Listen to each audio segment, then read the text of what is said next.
தேவனுடைய வார்த்தைகளை நாம் தியானிக்கலாம், வாசிக்கலாம். 1 நாளாகமம் 28வது அதிகாரம் 20வது வசனம். தாவீது தன் குமாரனாகிய சாலமோனை நோக்கி, நீ பலம் கொண்டு தைரியமாய் இருந்து இதை நடப்பி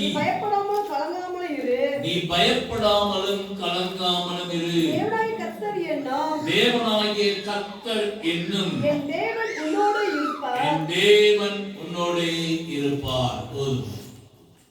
தாவீது தன்னுடைய மகனாகிய சாலமோனை பார்த்து சொல்லுகிற நல்ல ஒரு ஆசீர்வாதமான வார்த்தை, என் தேவனாகிய கர்த்தர் உன்னோடே இருப்பான். தாவீது தன்னுடைய மகனாகிய சாலமோனை பார்த்து சொன்னது போல கர்த்தருடைய வார்த்தை உங்களை நோக்கி கடந்து வருகிறது. நம்முடைய தேவனாகிய கர்த்தர் யாவரோடு கூட இருப்பான், உங்கள் குடும்பங்களோடு கூட இருப்பான், பிரயாசங்களிலே கூட இருப்பான், பயணங்களிலே தேவன் கூட இருப்பான், பிள்ளைகளுடைய படிப்புல கர்த்தர் கூட இருப்பான், எதிர்காலங்களில் தேவன் கூட இருப்பான். 6 மாதம் கூட இருந்த கர்த்தர் வருகிற புதிய மாதத்திலும் தேவன் உங்களோடு கூட இரவும் பகலும் ஒவ்வொரு நாளும் ஒவ்வொரு நிமிஷமும் இமைப்பொழுதும் கர்த்தர் கூட இருந்து வழி நடத்துவாராக. வசனத்தின்படியே தேவன் உங்களோடு கூட இருந்து உங்களை நடத்துவாராக. தேவன் நம்மோடு கூட இருக்க வேண்டுமானால் நாம் செய்ய வேண்டிய காரியங்கள் என்ன? வேதாகமத்தில் தேவன் யாரோடு கூட இருந்தார், அப்படி இருப்பதற்கு என்ன முகாந்திரம் என்பதை நாம் பார்த்து நாம் நம்முடைய வாழ்க்கையில அப்படியாய் நாம் நடக்கிற போது வேதத்திலே சொல்லப்பட்ட தேவ மனிதர்கள், வேதத்திலே சொல்லப்பட்ட கர்த்தருடைய பிள்ளைகளோடு கூட இருந்த கர்த்தர் நம் அனைவரோடு கூட இருந்து வழி நடத்துவாராக. ஹல்லேலூயா. வாசிக்கலாம். லூக்கா சுவிசேஷம் 24வது அதிகாரம் 13வது வசனத்தில் இருந்து வாசிங்க. அவர்களில் 2 பேர் எருசலேமுக்கு 7 அல்லது 8 மைல் தூரமான எம்மாவு என்ற கிராமத்துக்கு போனார்கள்.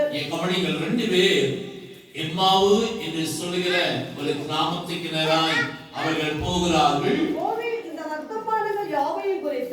போகிற வழியிலே இந்த வர்த்தமானங்கள் யாவை குறித்து ஒருவரோடு ஒருவர் பேசிக் கொள்கிறார்கள். அவர்கள் பேசி சம்பாஷித்துக் கொண்டிருக்கையில்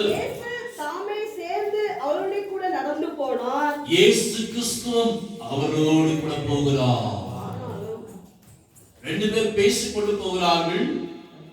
எம்மாவு என்கிற ஊருக்கு போகிறார்கள்.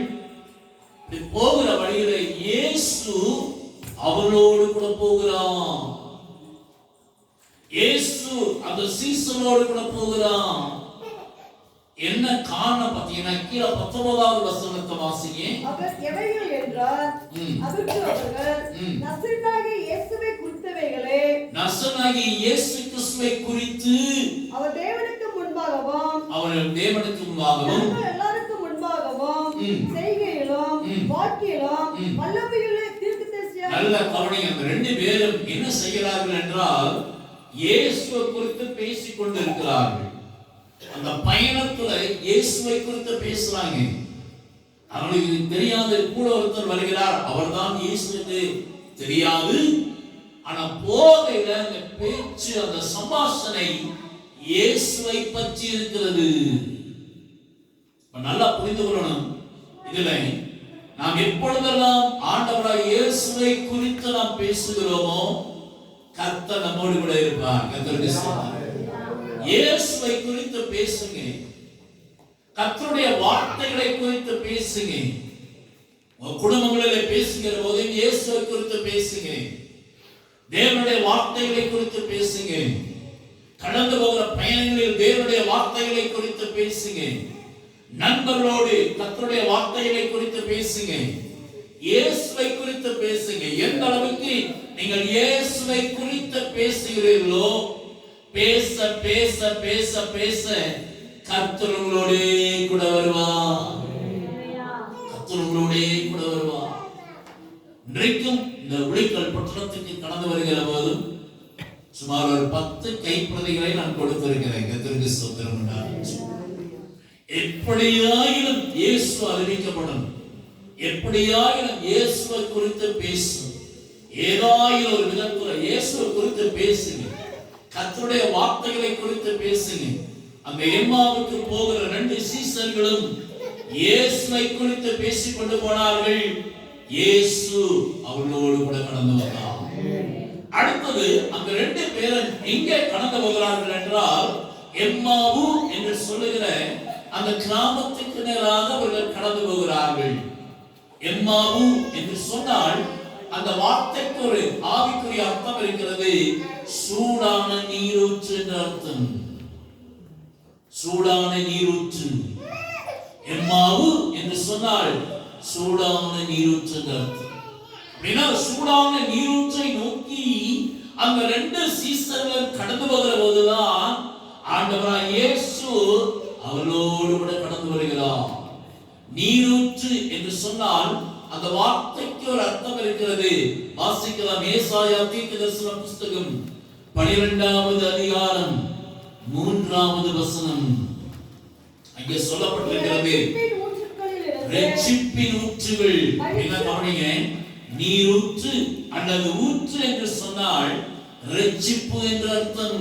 இரட்சிப்பின் ஊற்று. வேதத்துல எங்கெல்லாம் நீரூற்று என்று வருகிறதோ அல்லது ஊற்று என்று வருகிறதோ அதை நீங்க ஆவிக்குரிய ரீதியில தியானிக்கிற போது இரட்சிப்பு என்று சொல்லி என்ன செய்யணும், நம்ம தியானிக்கணும். இங்க வாசிக்கிறோம், எம்மாவு என்கிற ஊருக்கு போகிறார்கள். எம்மாவு என்று சொன்னால் சூடான நீரூற்று.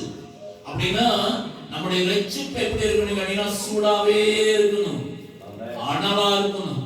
நம்ம ரட்சிக்கப்பட்ட புதுதுல பாருங்க, எல்லாருமே ஃபயரா இருப்பாங்க. அப்படியே எப்ப பார்த்தாலும் ஜெபம், எப்ப பார்த்தாலும் வேதம் வாசிப்பு, எப்ப பார்த்தாலும் பாடல், எப்ப பார்த்தாலும் ஸ்தோத்திரம், எப்ப பார்த்தாலும் துதி, எப்ப பார்த்தாலும் தேவனுடைய ஆலயத்துக்கு வருகிறதுல உற்சாகம், தேவ ஊழியர்களை சந்திக்கிறதுல உற்சாகம், தேவனை தேடுகிறதுல உற்சாகம், வேதத்தை குறித்து சந்தேகம் கேட்கிறதுல ரொம்ப உற்சாகமா இருக்கும். ஆனால் ஒரு 3 மாதம் 6 மாதம் 1 ஆண்டு 2 ஆண்டு 5 ஆண்டுகள் ஆகிறது, நம்முடைய ரட்சிப்பு என்ன செய்கிறது என்றால் குளிர்ந்து போய் விடுகிறது, அனல் குறைந்து விடுகிறது. கருமையான தேவனுடைய பிள்ளைகள், நம்முடைய ரட்சிப்பு ஒருபோதும் அனல் குறைந்து விடக்கூடாது. ரோமர்கள் நிருபம் 12வது அதிகாரம் 11வது வசனத்திலே வாசிக்கிறோம், ஆவியிலே அனலாயிருங்கள். அனலாய் ரட்சிப்பு அனலாய். ஒரு காலத்துல நன்றாய் துதித்தவர்கள், நல்லா பாடினவர்கள் தான் பார்ப்பேன். சில ஆண்டுகளுக்கு பின்பு அவர்கள் பாடுகிற பாட்டு பார்த்தீங்கன்னா வாய்ந்த சத்தமே வராது. ஆரம்ப நாட்கள் உற்சாகமாய் கைகளை தட்டி பாடினவர்கள் கைகளை தட்டுவதெல்லாம் குறைந்து விடுகிறார்கள். நன்றாக ஆவியில நிறைந்து ஆராதித்தவர்கள் ஆவியில நிரம்புவதில் குறைந்து போய் விடுகிறார்கள். தேவனை மைமைப்படுத்தினவர்கள் தேவனை மைமைப்படுத்துவதில் குறைந்து விடுகிறார்கள். ஆரம்ப நாட்கள் ஒரு ஆராதனை கூட தவறிடாதவர்கள் நாளடைவில் மாற மாற மாற சில நேரங்களில் ஆராதனை மிஸ் பண்ணி விடுகிறார்கள். நம்முடைய ரட்சிப்பின் அனல் ஒருபோதும் குறைந்து விடக்கூடாது.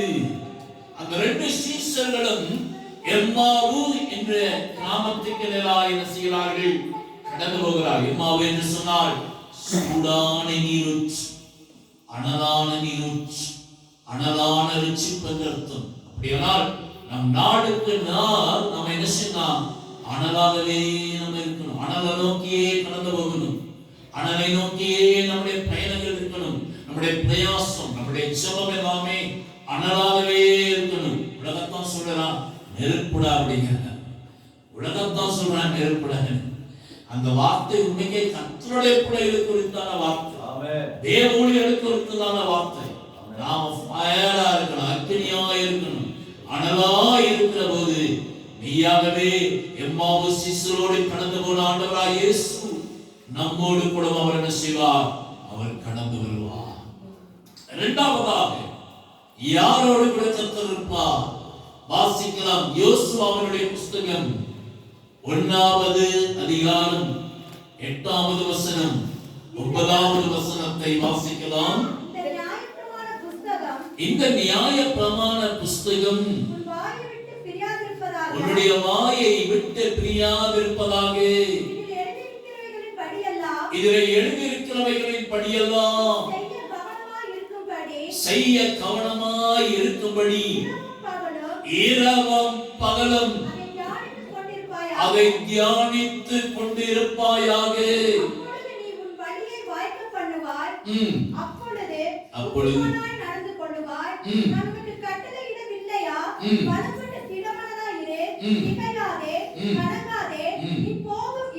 நீ போகும் இடம் எல்லாம் உன் தேவனாகிய கர்த்தர் உன்னோடே இருப்பார். எப்போது தெரியுமா? இரவும் பகலும் வேதத்தை வாசிக்கிறது மாத்திரமல்ல, வேதத்தை தியானம் பண்ணணும். அப்படின்னா ஒரு பகுதியை நம்ம வாசிக்கிற போது இதில் என்ன எழுதப்பட்டிருக்கிறது, இதுல என்ன சொல்லப்பட்டிருக்கு, கருத்து என்ன, ஒரு அதிகாரத்தை வாசிக்கிற போது நான் செய்ய வேண்டிய காரியம் என்ன, விட்டுவிட வேண்டிய காரியம் என்ன, நான் ஏதாயிலும் இன்னும் ஒரு விஷயம் கர்த்தரோட நெருங்க வேண்டிய காரியம் ஏதாயிலும் இதில் இருக்கிறதா, நான் விட்டுவிட வேண்டிய பாவம் ஏதாவது இருக்கிறதா, என் பிள்ளைகளுக்கு ஏதாவது சொல்ல வேண்டிய நல்ல ஆலோசனை இருக்கிறதா, இல்லாவிட்டால் நான் மாற்றிக்கொள்ள வேண்டிய காரியங்கள் ஏதாவது இருக்கிறதா, தியானம் பண்ணுங்க. இதை யார் எழுதியிருக்கிறாங்க, எந்த சூழ்நிலையில் எழுதியிருக்கிறாங்க, ஏன் இது இப்படி எழுதப்பட்டிருக்கிறது என்று வேத வசனங்கள் என்ன செய்ய, தியானம் பண்ணுங்க. வேதத்தை வாசிக்கிற போது, ஒவ்வொரு பகுதியில் வாசிக்கிற போது கர்த்தரை குறித்து என்ன சொல்லப்பட்டிருக்கிறது, கர்த்தர் எவ்விதமாக தன்னுடைய வல்லமை வெளிப்படுத்துகிறார், கர்த்தருக்கென்று ஏதாவது பெயர்கள் கொடுக்கப்பட்டிருக்கிறதா, தேவன் இந்த பகுதியில் எப்படி தன்னை வெளிப்படுத்துகிறார், இல்லாவிட்டால் தேவ மனிதர்கள் தங்களை எப்படி வெளிப்படுத்துகிறார்கள் என்று வேதத்தை தியானம் செய்ய. இங்கே கர்த்தர் சொல்லுகிறார், இரவும் பகலும் வேத வசனங்களை நீ வாசித்து நீ தியானம் பண்ணு, அப்பொழுது கர்த்தர் உங்களோடு கூட இருப்பான். தேவன் நம்மோடு கூட இருக்க வேண்டுமானால் வேதத்தை நல்லா வாசித்து வேதத்தை தியானம் பண்ணுங்க. நான் இப்போது ஒரு காரியத்தை நான் உங்கள் மத்தியிலே நான் சுட்டி காட்ட விரும்புகிறேன். வாசிக்கலாம். ஆதியாகமம் புஸ்தகம் 1வது அதிகாரம் 20வது வசனத்தை வாசிங்க. நீந்தும் ஜீவஜந்துகளையும் பூமி மேல் வானம் என்கிற ஆகாய விரிவிகளை பறக்கும் பறவைகளையும் ஜலமானது திரள ஜனிப்பிக்க கடவுது என்றார். இங்க பாத்தீங்கன்னா ஆதியாகமம் 1:20ல இந்த பறக்கும் பறவைகள் எப்படி எதிர்த்து உண்டாக்குறதுன்னு கர்த்தர் சொல்றாரு. ஜலத்திலிருந்து தண்ணீரிலிருந்து உண்டாகட்டும், தண்ணீரிலிருந்து பிறப்பிக்கட்டும்னு கர்த்தர் சொல்லுகிறார். ஆதியாகமம் 2ஆம் அதிகாரம் 19வது வசனத்தை வாசிங்க. வெளியின் சகலவித மிருகங்களையும் ஆகாயத்தின் சகலவித பறவைகளையும் மண்ணினாலே உருவாக்கி. இங்க என்ன சொல்லப்பட்டிருக்கு, பறவைகள் எப்படி உண்டாக்குனாங்க, மண்ணினாலே உருவாக்கி. யோசித்திருக்கீங்களா இப்படி வசனங்கள் இப்படி எல்லாம் இருக்குதுன்னு தியானம் பண்ணி இருக்கீங்களா? 1ஆம் அதிகாரத்துல ஜலத்திலிருந்து பறவைகள் உண்டாக்கணும்னு நம்ம தமிழ் பைபிள்ல இருக்கு. 2ஆம் அதிகாரம் 19வது வசனத்துல எப்படி உண்டாக்கினாங்க இருக்கு, மண்ணினாலே.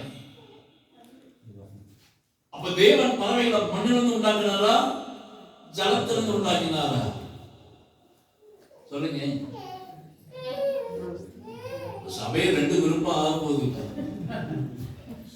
ஒரு குரூப் எதுவுமே மண்ணில தான் உண்டாக்கினார். 1ஆம் அதிகாரத்துல இப்படிதான் இருக்கு. இன்னொரு குரூப் என்ன சொல்றாங்க, தண்ணில தான் பிரதர் உண்டாக்கினாரு. சபை என்ன செய்வது, 2 குரூப்பா, பரிசேயர் சதுசேயர் மாதிரி 2 குரூப்பா என்ன செய்யும். கவனிங்க, நான் பைபிள் படிக்கும் போது எனக்கு இந்த சந்தேகம் வந்தது. என்னடா, ஒரு இடத்துல தண்ணியிலிருந்து உருவாக்கணும்னு இருக்கு, இன்னொன்னுல மண்ணிலிருந்து உருவாக்குனாங்க.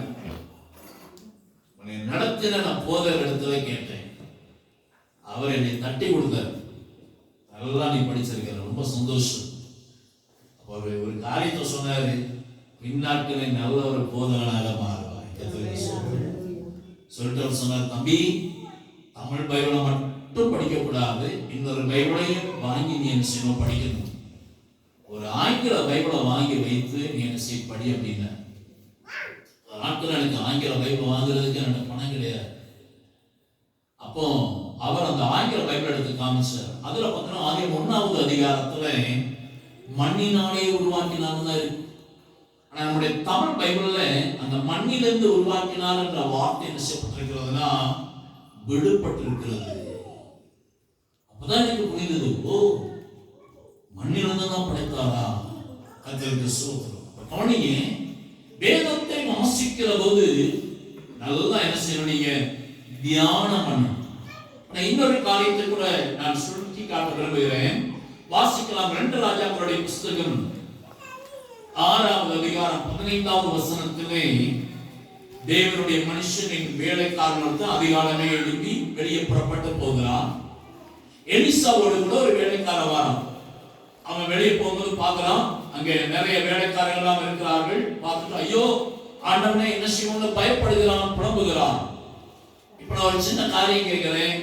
2 ராஜாக்கள் 6வது அதிகாரம் 15வது வசனத்திலே தேவனுடைய மனுஷனுடைய வேலைக்காரர்கள் இருக்கிறானே, இந்த வேலைக்காரனுடைய பேர் என்ன சொல்லுங்க. அமைதியாயிட்டீங்க. கேயாஸ்ன்னு சொல்றவங்க கையை வைத்துக்க பார்க்கலாம். பரவாயில்ல, எல்லாம் தெளிவா இருக்கிறீங்க. நான் ஒரு மாஸ்டர்ஸ் மீட்டிங்ல இந்த சப்ஜெக்டை பேசும்போது கேட்டேன், தேவ மனுஷனுடைய வேலைக்காரன் பேர் என்ன அப்படின்னு கேட்கும்போது ஒரு 15 ஊழியக்காரன் கையை வைத்து கேயாசின்னு சத்தம் போட்டாங்க. நான் சொன்ன அதுக்கு முந்தின அதிகாரத்துல கடைசியில பார்த்தீங்கன்னா கேயாசி குஷ்டரோகியாகி அவன் சமூகத்தை விட்டு புறப்பட்டு போனான். முந்தின அதிகாரத்துல கேயாசி என்ன செஞ்சான், இருந்தான், குஷ்டரோகி போயிட்டான். இப்ப இந்த அதிகாரத்தில் இருக்க வேலைக்காரன் யாரு அப்படின்னு கேட்டா கேயாசி இல்ல, யாருக்கே தெரியாது, பேர் சொல்லப்படல. நல்லா கவனிங்க, வேதத்தை வாசிக்கிறவங்க நல்ல தெளிவா என்ன செய்யணும், நாம வாசிக்கணும். அதுக்குதான் சொல்கிறேன், இரவும் பகலும் வேத வசனங்களை நல்லா வாசிச்சு என்ன செய்யுங்க, தியானம் பண்ணுங்க. அப்பொழுது கர்த்தர் என்ன செய்வார், கூட இருப்பார். கர்த்தருக்கு ஸ்தோத்திரம். சரி, 3வது தேவன் யாரோடு கூட இருப்பார் வாசிக்கலாம். 2 ராஜாக்களுடைய புஸ்தகம் 6வது அதிகாரம் 15வது வசனத்திலிருந்து தேவனுடைய மனுஷனின் வேலைக்காரன் அதிகாலமே எழுந்து வெளியே புறப்படுகையில் ராணுவமும் குதிரைகளும் ரதங்களும் பட்டணத்தை சுற்றி கொண்டிருக்க கண்டான். அப்பொழுது வேலைக்காரன் எலிசாவை நோக்கி, ஐயோ என் ஆண்டவனே என்ன செய்வோம் என்றான். அதற்கு எலிசா, பயப்படாதே, அவர்களோடு கூட இருக்கிறவர்களை பார்க்கிறோம், நம்மோடு கூட இருக்கிறவர்கள் அதிகம் என்றான். அப்பொழுது எலிசா விண்ணப்பம் பண்ணி, கர்த்தாவே இவன் பார்க்கும்படி என் கண்களை திறந்ததும் என்றான். உடனே கர்த்தர் அந்த வேலைக்காரன் கண்களை திறந்தார். இதோ எலிசாவை சுற்றிலும் ஆக்கினி மயமான குதிரைகளாலும் ரதங்களாலும் அந்த மலை நிறைந்திருக்கிறதை அவன் கண்டான். இங்கே கவனிச்சு பாருங்க, தேவ மனுஷனுடைய வேலைக்காரன் அதிகாலமே எழுதினான், ஆனால் ஜெபம் இல்லை. அதிகாலமே எழுதினான், வெளியே புறப்பட்டு போலாம். அங்க பார்க்கிறபோது ரதங்கள் குதிரைகளை இருக்கிறதை பார்த்த உடனே அவனுக்கு பயம் உண்டாகுது. ஆனா தீர்க்கதரிசியாகிய எலிசா என்ன செய்றார், அந்த அதிகாலை வேளையில ஜெபம் பண்ணுகிறார். ஒரு சின்ன ஜெபம், கர்த்தாவே இவன் பார்க்கும்படிக்கு கண்களை திறந்தருளும். கர்த்தர் பெருசிறார் தெரியுமா, அக்கினிமயமான குதிரைகள் ரதங்களை காண்பிக்கிறார். அப்படின்னா கர்த்தர் தன்னுடைய சேனையை அனுப்பி அவர்களோடு கூட இருக்கிறார். இதில் நாம் கற்றுக்கொள்கிற சத்தியம் என்ன தெரியுமா, அதிகாலமே தேவனை நோக்கி ஜெபம் பண்ணுங்க, அதிகாலமே கர்த்தருடைய பாதத்தில் காத்திருங்க, அதிகாலமே பாடல்களை பாடி ஸ்தோத்திரம் பண்ணுங்க, அதிகாலமே வேத வசனங்களை தியானம் பண்ணுங்க, அதிகாலமே யார் தேவனுடைய முகத்தை நோக்கி பார்க்கிறார்களோ கர்த்தரோடு கூட இருப்பார். அவளோடு கூட அக்கினிமயமான குதிரைகள் ரதங்கள் கூட இருக்கும். கர்த்தர் தம்முடைய சேனை அனுப்பி பாதுகாப்பா. ஆனா எலிசாவுடைய வேலைக்காரனோ அதிகாலை எழுப்பினான், கர்த்தரை தேடுவேன், தேவனுடைய முகத்தை பார்க்கல. இன்றைக்கு தேசத்தில் ஒரு கூட்ட ஜனங்கள் அதிகாலை எழும்புகிறார்கள். எழும்பின உடனே அவங்க செய்கிறதால என்ன தெரியுமா? டீ குடிக்கணும். டீ குடிக்கணும் தான் உங்களுக்கு மெயின். சிலர் பாருங்க அதிகாலமே எழும்புகிறார்கள், வாக்கிங் போனாங்க. சிலர் அதிகாலமே எழும்புகிறார்கள், எக்ஸசைஸ் செய்கிறார்கள். சிலர் அதிகாலமே எழும்புகிறார்கள், தங்களுடைய கடமைகளை செய்கிறார்கள். அதிகாலமே எழும்புகிறார்கள், தங்களுடைய வேலைக்கு அவர்கள் கடந்து போகிறார்கள். இங்கே இந்த எலிசா கூட இருக்கிற வேலைக்காரன் பாருங்க, அதிகாலமே எழும்பினான், வெளியே புறப்பட்டு போனான், அவனோடு கூட கர்த்தர் இல்லை. ஆனா அதிகாலை வேளையில எலிசா என்கிற தேவ மனுஷன் அதிகாலை வேளையிலே கர்த்தாவே கூப்பிடுகிறார். கண்களை திறந்தவர் என்று ஜெபிக்கிறார். அக்கினிமயமான ரதங்களும் குதிரைகளும் அங்கே இருக்கிறதை கர்த்தர் காண்பிக்கிறார். நான் ஒரு காலத்துல 98, 99 அந்த வருஷங்கள்ல பாத்தீங்கன்னா சபை நடத்தி கொண்டிருந்தேன். அந்த நாட்கள் பாத்தீங்கன்னா சுமார் 70 பேர் இருப்பாங்க. கால நேரங்களுடைய ஜெப நேரம் தெரியுமா? சபைக்கு பக்கத்துல ஒரு சின்ன ரூம், அதுல தான் நான் தங்கி இருந்தேன். 3:50க்கு என்னுடைய பிரேயர் ஸ்டார்ட் ஆகும். 4:50க்கு பிரேயர் முடிப்பேன். 2 பாட்டு 3 பாட்டு ஒரு அதிகாரத்தை வாசிப்பேன். சபை சனங்க எல்லாருடைய பேர் சிறந்த ஊருக்காக ஜோம் பண்ணி, தேசத்துக்காக ஜோம் பண்ணி கரெக்டா 4:50க்கு முடிப்பேன். அப்ப நான் சபை நடத்தி கொண்டிருக்கும் போது விசுவாச குடும்பங்களுக்கு வைத்திருந்த சட்டம் தெரியுமா? 5 to 6 மணி வரைக்கும் எல்லா வீட்லையும் பிரேயர் இருக்கணும். காலையில 4:50க்கு முடிச்சோன்னா ஒரு சைக்கிள் அப்ப என்கிட்ட இருந்தது. சைக்கிள் எடுத்து பார்த்தீங்கன்னா ஒரு வீட்டுக்கு போவேன். காலையில பார்த்தீங்கன்னா அந்த கதவை தட்டுற சத்தம் கேட்கும் போதே அந்த வீட்டில் பிள்ளைகள் சொல்லுவாங்க, ஐயா வந்துட்டாங்க, பாஸ்டர் ஐயா வந்துட்டாங்க. சில வீடுகளில் பார்த்தீங்கன்னா கதவை தட்டும் போது பார்த்தீங்கன்னா நல்லா தூங்கிட்டு இருப்பாங்க. அவங்க அந்த வாரம் எழுப்பி பார்த்தீங்கன்னா சாட்சி சொல்லுங்கன்னு எழுப்புறாங்கன்னா கீழே உட்கார வச்சிருவேன். சில வீடுகளை பார்ப்பேன், அவங்க பார்த்தா நல்லா பாட்டை பாடி ஜெபம் பண்ணிருப்பாங்க. உடனே இன்னொரு வீட்டுக்கு போவேன். 2 வீடு 3 வீடு காலைல 5 to 6 போயிடுவேன். 2 வீடு போவேன். ஒரு வீட்டுக்கு போவேன், ஜெபம் பண்ணிருப்பாங்க. நான் ஒரு சின்ன ஜெபம் பண்ணி அடுத்த வீட்டுக்கு போவேன். சாயங்கால நேரம் ஒரு வீடு விசிட்டிங் கிடையாது, காலை நேரம் தான். அவங்களுக்கு தெரியும், வெள்ளிக்கிழமை நான் ஊருக்கு போயிட்டு வெள்ளிக்கிழமை வருவேன். வெள்ளி சனி ஞாயிறு 3 நாள் அந்த இடத்துல சபை நடத்திட்டு திங்கட்கிழமை ஊருக்கு போவேன். ஜனங்களுக்கு நல்லா தெரியும், ஐயா எப்படி வெள்ளிக்கிழமை காலையில் வந்துடுவேன். புதன்கிழமை வியாழக்கிழமை சொன்னா நல்லா தூங்க ஆரம்பிச்சுட்டாங்க. ஒரு நாள் ஒரு ஐயா வந்து சொன்னார், ஐயா நீங்க வியாழக்கிழமை நைட்டு வரீங்க, வெள்ளிக்கிழமை காலையில் வரீங்க, சர்ச்சில் லைட் எரியுதான்னு பார்த்துட்டு சொல்றதுக்கு ஒரு ஆள் இருக்கிறார். எப்பயுமே சபை நடக்கிற காரியங்களை சொல்லிக் கொடுக்கறதுக்குன்னே எல்லா இடங்களையும் ஒரு ஆள் இருப்பாங்க. கேட்டாங்க போட்டு கொடுக்கறதுக்குன்னே யாரும் இருப்பாங்க. அவங்க போய் சொல்லிடுவாங்க, லைட் எரியுது, ஐயா வந்திருக்கிறாரு, நாளை காலை செய்வோம். நான் ஒரு நாள் சேர்ந்தேன், முதல்ல நைட்டு போனேன். லைட்டு போடலை, டார்ச் லைட் அடிச்சுட்டே இருந்துச்சுங்க. ரூமுக்குள்ள போனேன், உட்கார்ந்தேன். வியாழக்கிழமை காலையில டார்ச் எடுத்துட்டு போய் இருந்துச்சுங்க, ஜெபம் பண்ணிட்டு சைக்கிள் எடுத்துட்டு போனேன். அக்னியா ஜெபிக்கிற நிறைய வீடுகளை நல்லா தூக்கும். 2 வீடு மட்டும் தான் நல்லா ஜெபம் பண்றேன். ஒரு வீட்டில் போய் கதவை தட்டுறேன். யாராவது கால நேரத்தில் கதவை தட்டுறது பயங்கர சவுண்டு. உங்களுக்கு தெரியுமே, திருநெல்வேலி மாவட்டத்தில் என்ன இருக்குதோ இல்லையோ, பெரிய அருவாள் மட்டும் பெருசா இருக்கு. கதவுக்கு பின்னாடி நீட்ட அருவாளை பார்த்தீங்கன்னா தொங்க விட்டுருப்பாங்க. வீட்டில் சோத்துக்கு வழி இருக்குதோ இல்லையோ, 6 உயரத்துக்கு அருவாள் மட்டும் இருக்கு. வீட்டில் 5 பேர் இருக்கிறாங்கன்னா 10 அருவாள் இருக்கு. உடனே பார்த்தீங்கன்னா திரும்பி கதவை தட்டுறேன். எவங்கள அது காலகத்தால கதவை தட்டுறது, எவங்கள அவனை தலையை துண்டா வெட்டிடுவோம் பார்த்துக்கால அப்படின்னு சொல்லி கதவை திறக்கிறாரு.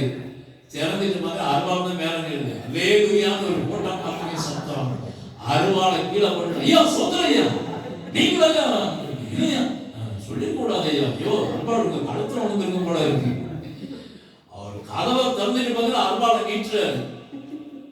எனக்கு தெரியும் கதவை திறந்து அருவாள் வரும், நான் கீழே எப்படி குடிக்கிட்டு இருக்கிறேன்.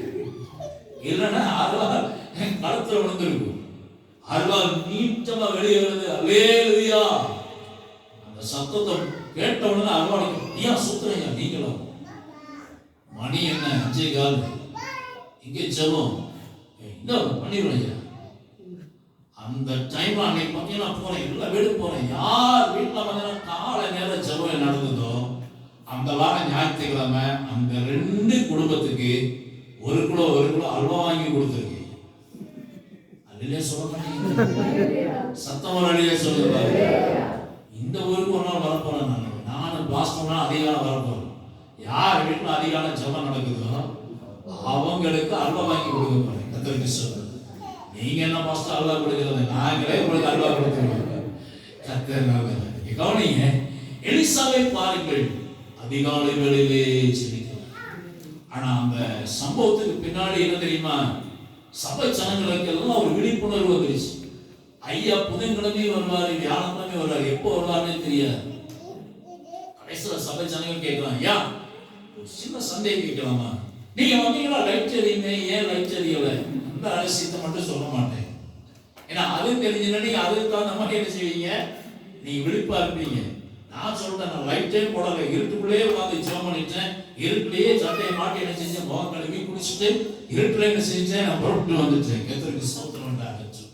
அதுல இருந்து பாத்தீங்கன்னா சபை ஜனங்கள் பாத்தீங்கன்னா புதன்கிழமை, வியாழக்கிழமை, சனிக்கிழமை, ஞாயிற்றுக்கிழமை புறப்பட்டு திங்கக்கிழமை நான் ஊருக்கு போயிட்டு செவ்வாய்க்கிழமை வந்துடுவேன்.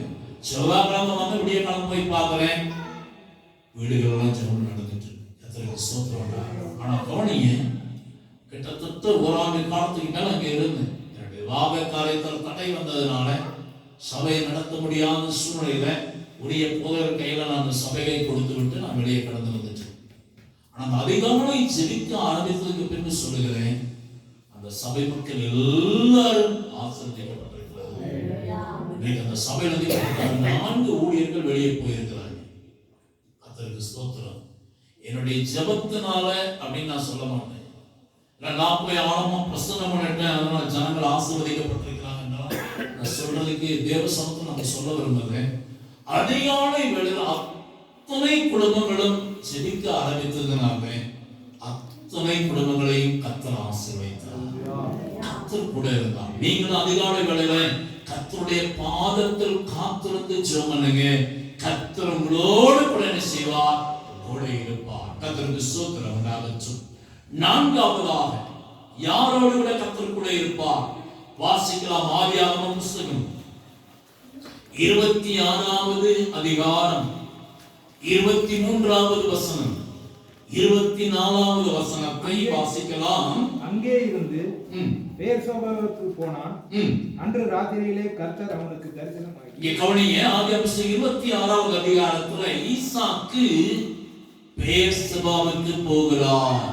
அடுத்த வசனம், அன்று ராத்திரியில் கர்த்தர் அவனுக்கு தரிசனமாகி, அன்று ராத்திரியிலே கர்த்தர் அவனுக்கு தரிசனமாகி, நான் உன் தகப்பனாகிய ஆபிரகாமுடைய தேவன், பயப்படாதே, நான் உன்னோடு கூட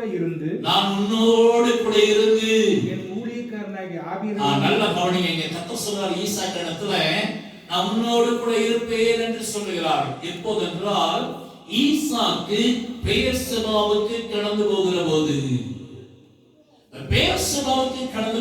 கர்த்தர் என்ன செய்கிறார்? ஈசாக்கோடு கூட இருக்கிறார். பெயர்சபா என்று சொன்னால் உடன்படிக்கையின் கிணறு, உடன்படிக்கையின் ஊற்று என்று அர்த்தம். இன்னும் சொல்ல போனால் 7 உடன்படிக்கையின் ஊற்று என்று அர்த்தம். ஏன் அப்படி 7 உடன்படிக்கை என்றால் ஆதியாகமம் 21வது அதிகாரம் 28ஆம் வசனத்திலிருந்து நீங்க 32வது வசனம் முடிய பார்த்தீங்கன்னா ஆபிரகாம் அபிமெலேக்கோடு கூட ஒரு உடன்படிக்கை பண்ணுகிறார். அங்கே உடன்படிக்கை பண்ணுகிற போது 7 பெண்ணாட்டு குட்டிகளை நிறுத்தி 7 பெண்ணாட்டு குட்டிகளை கொடுத்து ஆபிரகாம் அபிமெலேக்கோடு உடன்படிக்கை செய்ததாக ஆதியாகமம் 21வது அதிகாரம் 28வது வசனம் முதல் 32வது வசனம் முடிய அங்கே வாசிக்கிறோம். அங்கே பெயர்சபா என்கிற வார்த்தையை அங்கே பார்க்கிறோம். கர்த்தருக்கு ஸ்தோத்திரம். அப்படியானால் பெயர்சபா என்ற அர்த்தம் என்ன? உடன்படிக்கையின் ஊற்று. இல்ல சொன்னா போனா உடன்படிக்கை பண்ணின இடம் என்று அர்த்தம். அப்படின்னா ஆதியாகமம் 26வது அதிகாரம் 23 24 வசனத்தின்படி உடன்படிக்கை பண்ணின இடத்துக்கு நேராக ஈசாக்கு கடந்து போகிற போது தேவன் என்ன செய்கிறார்? கூட வருகிறார். இதை இப்ப நம்ம ஆவிக்குரிய தியானிக்க வரும். வருஷம் தொடக்க அன்னைக்கு பாருங்க, நிறைய உடன்படிக்கை பண்ணுவோம், நம்ம நிறைய பொருத்தனை பண்ணுவோம். நிறைய தீர்மானம் எடுப்போம். என்ன தீர்மானம்?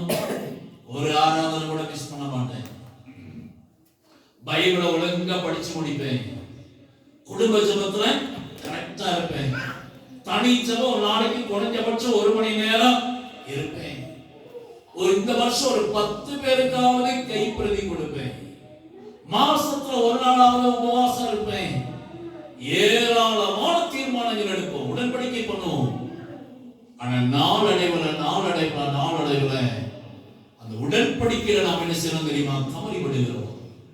உடன்படிக்கையில நாம் என்ன செய்து விடுகிறோம்? குறைபட்டு விடுகிறோம். கொஞ்சம் யோசித்து பாருங்க. இந்த வருஷத்துடைய தொடக்கத்துல நீங்க எடுத்த தீர்மானம் என்ன? சிலர் பாருங்க, கல்யாணம் அன்னைக்கு சில தீர்மானம் எடுப்பாங்க. என்ன தீர்மானம் தெரியுமா?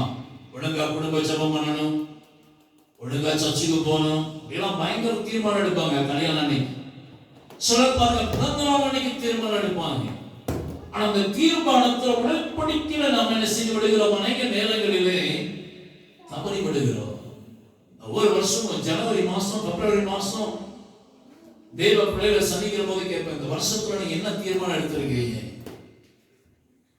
என்ன பொருத்தனை பண்ணிருக்கீங்க? 6 மாசம் கழிச்சு கேட்பேன், எடுத்த தீர்மானத்துல உண்மையா இருக்கிறீங்களான்னு கேட்டா அநேகரை பத்தினா தலையை தொங்க விடுவாங்க. சில நேரம் நான் டிசம்பர் மாசத்துல கேட்டிருக்கிறேன், வருஷத்துல ஒரு தடவை நான் பைபிளை படிச்சு முடிப்பேன்னு நீங்க ஜனவரி மாசத்துல என்ன சொன்னதை நீங்க மறந்துட்டீங்களா?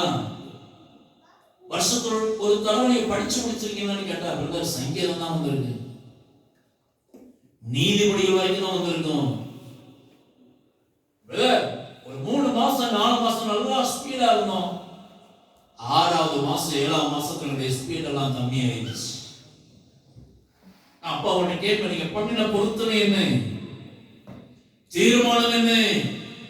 பேர் சபாவில் நம்ம தவறிட்டோம், பேர் சபாவில் வந்து பின்வாங்கி இருக்கிறோம், பேர் சபாவின் அனுபவத்துக்குள்ளாய் நம்ம கடந்து போகிறதில்லை, பேர் சபாவின் அனுபவத்தை விட்டு நாம் விலகி இருக்கிறோம்.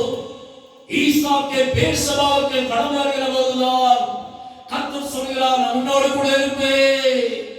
கர்த்தரான தேவனுடைய பிள்ளைகளே, இந்த வருஷத்தை விட்டுருங்க. 2026 நீங்க என்ன தீர்மானம் எடுக்கிறீங்களோ அந்த தீர்மானத்தை தயவு செய்து ஒரு பேப்பர்ல எழுதி பெட்ரூம்ல ஒட்டி வைங்க. நீங்க பாக்குற மாதிரி ஒட்டி வைங்க, இல்லைன்னா உங்க ஹால்லையாவது ஒட்டி வைங்க, அல்லது உங்க பைபிளையாவது உள்ள வைங்க. அடிக்கடி அதை எடுத்து நீங்க பாருங்க, அடிக்கடி அதை எடுத்து பார்த்து கை வச்சு ஜெபம் பண்ணுங்க. கர்த்தாவே, நான் பண்ணின பொருத்தனை அந்த உடன்படிக்கையில உண்மையாய் இருக்க எனக்கு கிருபைதான், எனக்கு கிருபைதான், எனக்கு பலனை கொடுப்பீராக, என் குடும்பத்தாருக்கு அந்த பலனை கொடுப்பீராக கேளுங்க. பேர் சபாவின் அனுபவத்துக்குள்ளாய் கடந்து வாங்க, பேர் சபாவின் அனுபவத்துக்குள்ளாய் திரும்பிக் கொள்ளுங்க. பேர் சபாவின் அனுபவத்துக்குள்ளாய் நீங்கள் கடந்து வருகிற போதுதான் ஈசாக்கோடு இருந்த கர்த்தர் உங்களோடு கூட அவர் என்ன செய்வார்? கூட இருப்பார். முதல்ல பார்த்தோம், யாரோடு கூட கர்த்தர் இருப்பாராம்? இயேசுவை குறித்து பேசுகிறவர்கள். அதே நேரத்தில் எம்மாவு அனுபவத்தில் யார் கடந்து வருகிறார்களோ, அனருள்ள அனுபவத்துக்குள்ளாய், அனருள்ள ரட்சிப்பு அனுபவத்துக்குள்ளாய் யார் கடந்து வருகிறார்களோ கர்த்தரோடு கூட இருப்பார். இரண்டாவது, வேதத்தை தியானிக்கிறோடு கர்த்தர் கூட இருப்பார். மூன்றாவது, யாரோடு கூட கர்த்தர் கூட இருப்பார்? அதிகாலை வேளையிலே யார் கர்த்தரை தேடுகிறார்களோ, அதிகாலை வேளையிலே யார் தேவனோடு உறவாடுகிறார்களோ, அதிகாலை வேளையிலே எலிசாவை போல யார் ஜெபிக்கிறார்களோ கர்த்தரோடு கூட இருப்பார். நான்காவது, யாரோடு கூட கர்த்தர் இருப்பாரா? உடன்படிக்கையில் உண்மையாக இருக்கிறவர்கள், உடன்படிக்கையின் அனுபவத்துக்குள்ளாய் தங்களை அர்ப்பணிக்கிறவர்கள், பேர் சபாவின் அனுபவத்துக்குள்ளாய் யார் கடந்து வருகிறார்களோ அவளோடு கூட தான் கர்த்தர் செய்வார், கூட இருப்பார். ஐந்தாவதாக, யாரோடு கூட கர்த்தர் கூட இருப்பார்? வாசிக்கலாம். ஆதியாகமம் புஸ்தகம் 21வது அதிகாரம் 1, 2, 3 வாசிங்க. ஆதியாகமம் 21வது அதிகாரம். சாராள் பேரில் கடாட்சமானார். கர்த்தர் தாம் உரைத்தபடியே சாராளுக்கு செய்தருளினார். ஆதியாகமம் 21:1. வாசம். ஆபிரகாம் முதிர் வயதாய் இருக்கையில்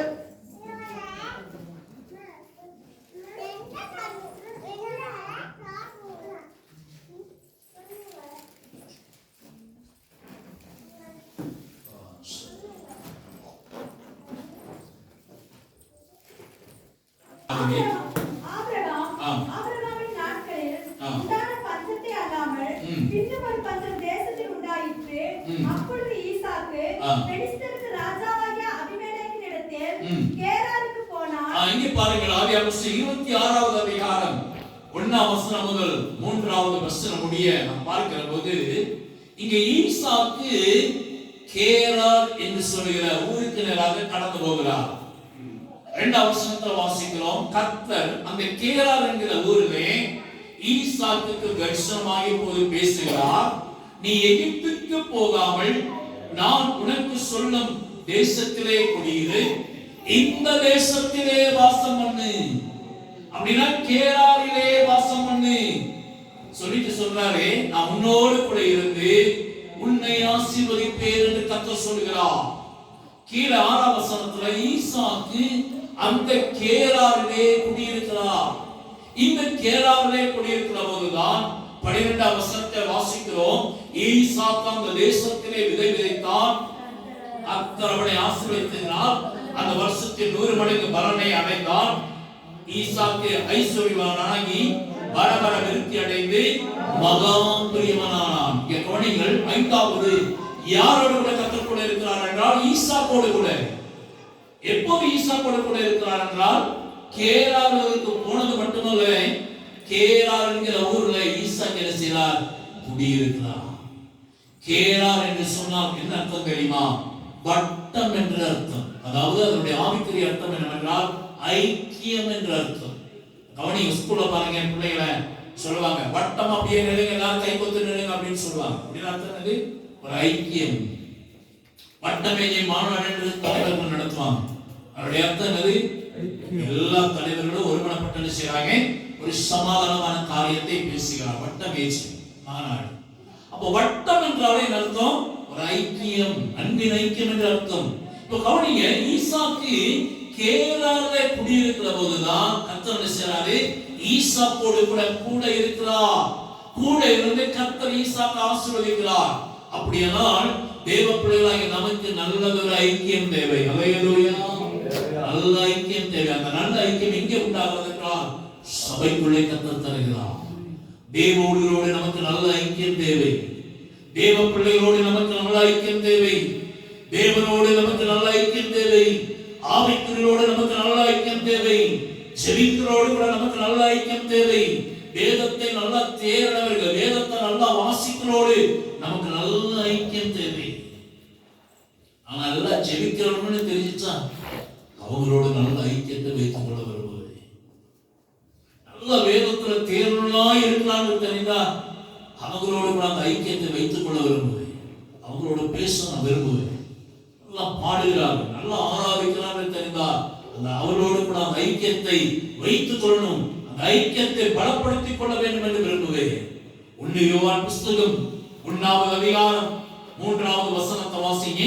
1 யோவான் 1வது அதிகாரம் 3வது வசனம். நீங்கள் எங்களோடு கூட ஐக்கியமுள்ளவர்களாய் இருக்கும்படி நாங்கள் கண்டும் கேட்டும் இருக்கிறதை அறிவிக்கிறோம். கவனிங்க, அப்போஸ்தலன் யோவான் சொல்கிறார், நீங்கள் எங்களோடு கூட ஐக்கியமுள்ளவர்களாய் இருக்கும்படி வாஞ்சிக்கிறார். பாருங்க, தேவ பிள்ளைகள் தேவ ஊழியரோடு கூட அதிகமான ஐக்கியம் வைத்துக் கொள்ளணும். தேவனோடு கூட நமக்கு நல்ல ஐக்கியம் இருக்கணும். எந்த அளவுக்கு தேவ பிள்ளைகளுக்கு நல்ல ஒரு ஆவிக்குரிய ஐக்கியம், நல்ல ஐக்கியம் இருக்கிறதோ கர்த்தர் கூட இருப்பார். வேதாகமத்துல பாருங்க, ஒரு மனிதனை உங்கள் மத்தியிலே காண்பிக்கிறேன். நல்ல ஜெபிக்கிற மனிதன், தேவனுக்கு பிரியமான மனிதன் தான். ஆனா அவனுடைய ஐக்கியம் மாறுபாடு ஆகிற போது கர்த்தர் அவனை விட்டு விலகி விடுகிறான். வாசிக்கலாம் 2 நாளாகமம் புஸ்தகம் 17வது அதிகாரம் 1 முதல் 3ஆம் வசனம் முடிய வாசிங்க. 2 நாளாகமம் 17 3ஆம் வசனத்திலே உண்டாயிருந்து கர்த்தர் யோசபாத்தோடு இருந்தார். கர்த்தர் யோசபாத்து ராஜாவோடு கூட இருந்தார். பாகால்களை தேடாமல் அவன் பாகால்களை தேடாமல் தகப்பனாகிய தாவீது முன் நாட்களில் நடந்த வழிகளில் நடந்து தன் தகப்பனுடைய தேவனை தன்னுடைய தேடி தகப்பனுடைய தேவனை தேடி இஸ்ரவேலுடைய செய்கையின்படி நடவாமல் இஸ்ரவேலுடைய செய்கையின்படி நடவாமல் அவருடைய கற்பனையின்படி நடந்து கொண்டார். கர்த்தருடைய கற்பனையின்படி நடந்து கொண்டார். ஆகையால் கர்த்தர் அவன் கையில் கர்த்தர் யோசபாத்து ராஜாவுடைய கையில் ராஜ்யபாரத்தை திடப்படுத்தினார். ராஜ்யபாரத்தை திடப்படுத்தினார். யோசபாத்திற்காக எல்லாரும் யூதா கோத்திரத்தார் எல்லாரும் யோசபாத்துக்கு காணிக்கைகளை கொண்டு வந்தார்கள். அவனுக்கு ஐஸ்வர்யமும் கனமும் நல்ல மிகுதியாக கவனி. இங்க பாருங்க, யோசபாத் கர்த்தரை தேடின நாட்கள்ல கர்த்தர் கூட இருக்கிறார். கர்த்தர் யோசபாத்துக்கு ஐஸ்வர்யத்தை கனத்தை கொடுக்கிறார். அடுத்தாக 12ஆம் வசனத்தை வாசிக்கிற போது இப்படியே யோசபாத் வர வர மிகவும் பெரிய வர வர மிகவும் பெரியவனாகி யூதாவிலே கோட்டைகளையும் யூதாவிலே கோட்டைகளையும் ரஸ்துகளை வைக்க வைக்க பட்டணங்களை கட்டினான் என்று வாசிக்கிறோம். அதுக்கடுத்த 18வது அதிகாரம் 1ஆம் வசனத்துல பார்த்தீங்கன்னா யோசபாத்துக்கு மிகுந்த ஐஸ்வர்யமும் கனமும் உண்டாயிருந்தது. கவனிங்க, யோசபாத் கர்த்தரை தேடின நாட்களில், தேவனோடு நல்ல ஐக்கியம் இருந்த நாட்களில் கர்த்தர் கூட இருக்கிறார். யோசபாத் வர வர விருத்தி அடைகிறார். கனம் இருந்தது, ஐஸ்வர்யம் இருந்தது, மேன்மை அடைய வைத்தார். ஆனா இப்போ யோசபாத் செய்கிற காரியம் என்ன தெரியுமா? வாசிக்கலாம். 2 நாளாகமம் புஸ்தகம் 20வது அதிகாரம் 35 முதல் வாசிக்கலாமா? அதற்கு பின்பு 2 நாளாகமம் 20வது அதிகாரம் 35வது வசனம் முதல்.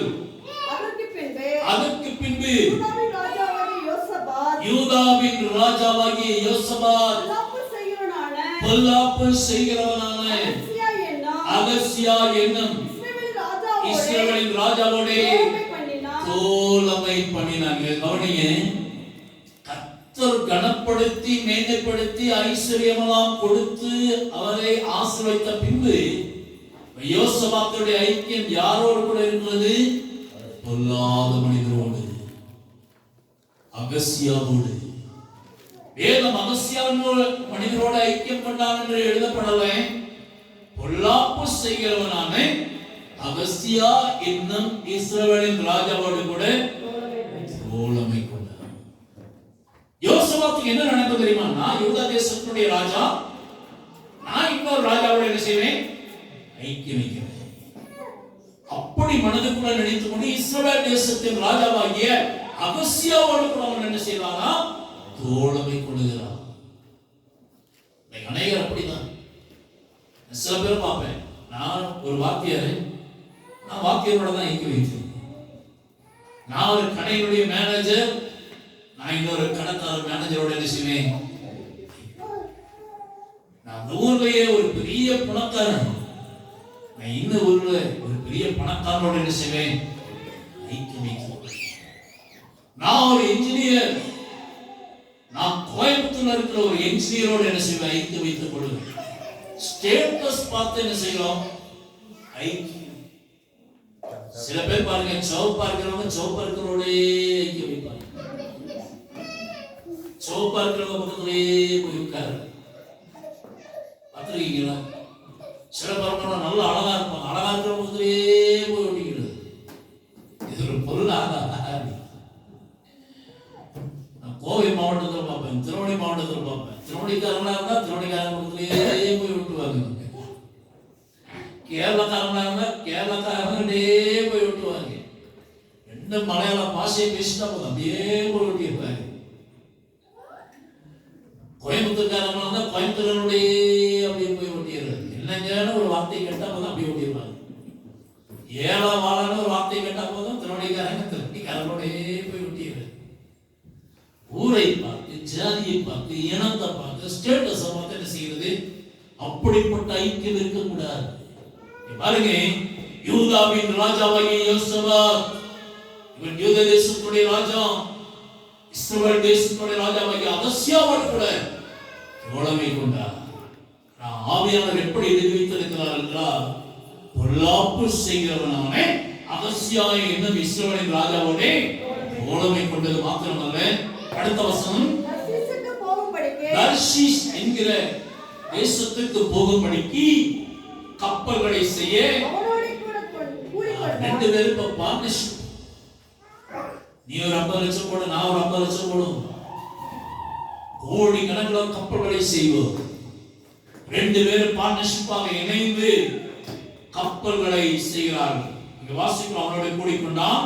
அப்படியே எஸ்யோன் கேபேரிலே கப்பல்களை செய்தார்கள். அடுத்த வசனத்தை அரைசர் ஊரானாகிய யோதாபாவின் குமாரனான எலியேசர் யோசபாத்துக்கு கவனிங்க, விரோதமாக எலியேசர் என்கிற தீர்க்கதரிசி வந்து யோசபாத்துக்கு விரோதமாக ஒரு தீர்க்கதரிசனம் சொல்லுகிறார். இங்க கவனிங்க, தீர்க்கதரிசனம் அப்படின்னா உடனே நாம இன்றைக்கு எதிர்பார்க்கிறது என்ன தெரியுமா? உனக்கு இன்னொரு வீடு வருது, இன்னொரு புதிய இடத்தை கர்த்தர் உனக்கு தர்றாரு, உன்னை கர்த்தர் மேன்மைப்படுத்துவார், உயர்த்துவார், கனப்படுத்துவார்னா ரொம்ப சந்தோஷமா இருக்கும். தீர்க்க தரிசனம் நமக்கு விரோதமா வருகிறதாங்கிறதையும் பார்க்கணும். நம்மளை எச்சரிக்கிற தீர்க்க தரிசனங்கள் வருகிறதா, நம்மை சீர்படுத்துகிற தீர்க்க தரிசனம் வருகிறதா, அதை பாருங்க.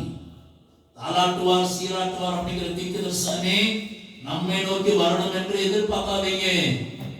நம்மை கடிந்து கொள்கிற தீர்க்க தரிசனம் வருகிறதா, குறைவை சுட்டி காட்டுகிற தீர்க்க தரிசனம் வருகிறதா, என்னுடைய பாவத்தை சுட்டி காட்டுகிற தீர்க்க தரிசனம் வருகிறதா அப்படிங்கிற எதிர்பார்ப்போடு கூட என்ன செய்யுங்க, தீர்க்க தரிசனத்துக்காய் காக்கிறீங்க. இங்க பாருங்கள், துதாவின் குமாரனாகிய எலியேசர் என்கிற தீர்க்கதரிசி யோசபாத்துக்கு விரோதமாக ஒரு தீர்க்க தரிசனம் சொல்லுகிறார். என்ன சொல்லுகிறார்? அகசியாவோடே நீர் அகசியாவோடே கூடிக்கொண்டபடியினால் கர்த்தர் உம்முடைய கிரியைகளை முறித்து போட்டார். அப்படின்னா என்ன சொல்றாரு? உன்னுடைய ஐக்கியம் பொல்லாதவர்களுடைய ஐக்கியமாகிவிட்டது. கர்த்தர் உம்முடைய கிரியைகளை முறித்து போட்டார். அடுத்த வசனத்தில் வாசிக்கிறோம், அந்த கப்பல்கள் உடைந்து போயிற்று, அவர்கள் தர்ஷித்து போகக்கூடாமல் போயிடுச்சு. இவ்வளவு வேதனையான காரியம். இதுக்கு முன்னாடி பார்க்கிற போது யோசபாத்தோடே கர்த்தர் கூட இருந்தா, ஐஸ்வர்யம் கனம் இருந்தது, வர வர விருத்தி அடைந்தான், மகா பெரியவன் ஆனான். இங்கே பார்க்கிறோம், யோசபாத்துடைய கப்பல்கள் உடைந்து போயிற்று, லக்கில தவறி விடுகிறார். கருமையான வேதனை பிள்ளைகளே, நாம் செய்கிற காரியங்களில் சில வேளைகளில் தோல்வி, தடைகள் வருகிறதா, உடைவுகள் வருகிறதா, யோசித்து பாருங்க. யாரோட நம்முடைய ஐக்கியத்தை வைத்திருக்கிறோம்? கர்த்தர் ஒருவேளை இதே நேரத்தில் உங்களோட பேசுவார் என்றால் உங்களை நீங்களே திருத்திக் கொள்ளுங்கள். உங்களை சீர்திருத்திக் கொள்ளுங்கள். உங்களை நீங்க பரிசுத்தத்துக்கு நேராக அர்ப்பணித்துக் கொள்ளுங்கள். ஒருவேளை பொல்லாத மனிதனுடைய ஐக்கியமாக இருக்குமானால் தேவ சமூகத்தை விட்டு வெளியே போகிற போது அந்த பொல்லாத நட்பை, பொல்லாத ஐக்கியத்தை வைத்து விடுங்க. சாஸ்து மேலேயே பணியை போட்டு இருக்காதீங்க. அநேக தேவ பிள்ளைகள் செய்கிற காரியம் என்ன தெரியுமா? அவனுடைய வாழ்க்கையில் வருகிற தடைக்கு காரணமே, செய்கிற தொழில் வருகிற தடைக்கு காரணமே பிசாசு, பிசாசு, பிசாசு, பிசாசு என்று பிசாசின் மேலேயே என்ன செய்கிறார்கள்? குற்றம் சுமத்திக் கொள்கிறார்கள். பிசாசே குற்றம் சாட்டுகிறவன், அவன் மேலேயே நம்பாக்கள் என்ன செய்யறாங்க தெரியுமா? குற்றம் சுமத்துகிறார். பிசாசு உடனே வந்து சொல்ல போறானா, நான் இல்லப்பா உன்னுடைய பொருளாதார ஐக்கியம் தான், சொல்லவே மாட்டான், சொல்லவே மாட்டான். அவனையே அதுக்கு அடுத்த அதிகாரத்துல 1 வசனத்துல வாசிக்கிறோம், யோசபாத் பிதாக்களோட நித்திரை அடைந்து